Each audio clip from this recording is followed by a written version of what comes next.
बार से बाहर जाने वाले आदमी ऐसे नष्ट होते हैं। कैसे बनेगा अखंड भारत? कैसे बनेगा? मुसलमानों के साथ अखंड भारत बनाओगे? पहले तुम जिंदे तो बचो। अखंड भारत तो बहुत बाद की बात है। तुम्हारी ये धरती छीनने वाली है। ये हिंदुओं को झूठे सपने मत दिखा। अखंड भारत तो बनने का, जब तक तुम इस्लाम से लड़ने का गूदा अपने दिल में पैदा नहीं करते, अखंड भारत की तो बात ही करनी बेकार है। अखंड भारत बनने का बनना है असल अखंड इस्लामिस्तान। अगर अंग्रेज ने इस देश का बंटवारा नहीं करवाया होता तो आप लोग कहीं या तो नमाज पढ़ रहे होते या मर चुके होते। तो ये अखंड भारत एक ऐसा सपना है जिसे दिखा दिखा के हिंदू को बर्बाद कर दिया जाएगा। अखंड भारत से पहले इस्लाम से एक फाइनल बैटल होगी। उसके बाद हो सकता है जब हम हार जाए तो अखंड भारत हो जाए पूरा। बाकी अभी तुम्हारे जीतने के कोई चांस लग नहीं रहे। हिंदू साला बच्चे पैदा कर नहीं सकते। लेकिन वो अखंड भारत होगा, वो तो गजवा हिंद होगा ना। तो वही तो है। तो अखंड भारत कहां? तुम अखंड भारत के लिए कर क्या रहे हो भाई? तुम बच्चे पैदा कर नहीं सकते, लड़ सकते नहीं, आवाज उठा नहीं सकते, साथ किसी का दे नहीं सकते। तुम्हारा काहेगा अखंड भारत? जर जोरू और जमीन केवल उसी की होती है जो ताकतवर होता है।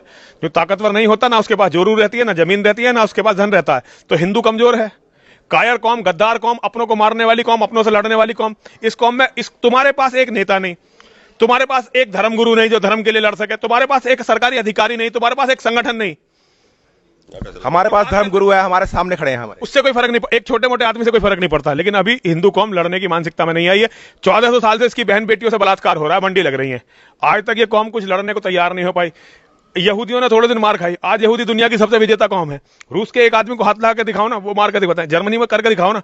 ये हिंदू को इजराइल यहूदियों का इजराइल है।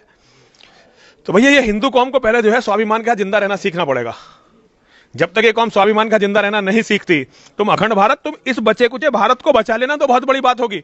2029 में भारत का प्रधानमंत्री मुसलमान बनेगा।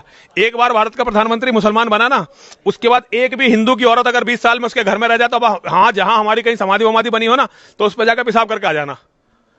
एक बार भारत का प्रधानमंत्री मुसलमान बना, एक भी हिंदू औरत को 20-25 साल में घर में नहीं छोड़ेंगे, एक भी मंदिर नहीं छोड़ेंगे, एक भी तुम्हारे लड़के को जिंदा नहीं। तुम कर क्या रहे हो? अखंड भारत कहां से लोग ऐसे सपने देख लेते हैं? पहले जो कुछ है उसे तो बचाओ। जब तुम्हारा घर हिंदू का सुरक्षित नहीं, बात करेगा पूरी दुनिया की। ये जब तक बकवास चलती रहेगी, जब तक हिंदू के बचने का कोई चांस ही नहीं होगा। हमें ठोस काम करने हैं जो हमने 1400 साल में नहीं करे। पूरी दुनिया में इस्लाम ने हमारी धरती की 85% जमीन हमारी छीनी जा चुकी है। फिर भी हम बात अब ये नहीं सोच रहे कि बची हुई 15% को बचाएं कैसे। 15% में भी 40% में उनकी हिस्सेदारी हो गई है। अब इस बची कुची को बचाएं कैसे? पहले इसे तो बताओ। इसे बताओ कि बच्ची कुची को बचाओगे कैसे। अखंड भारत तो बहुत बड़ी बात है।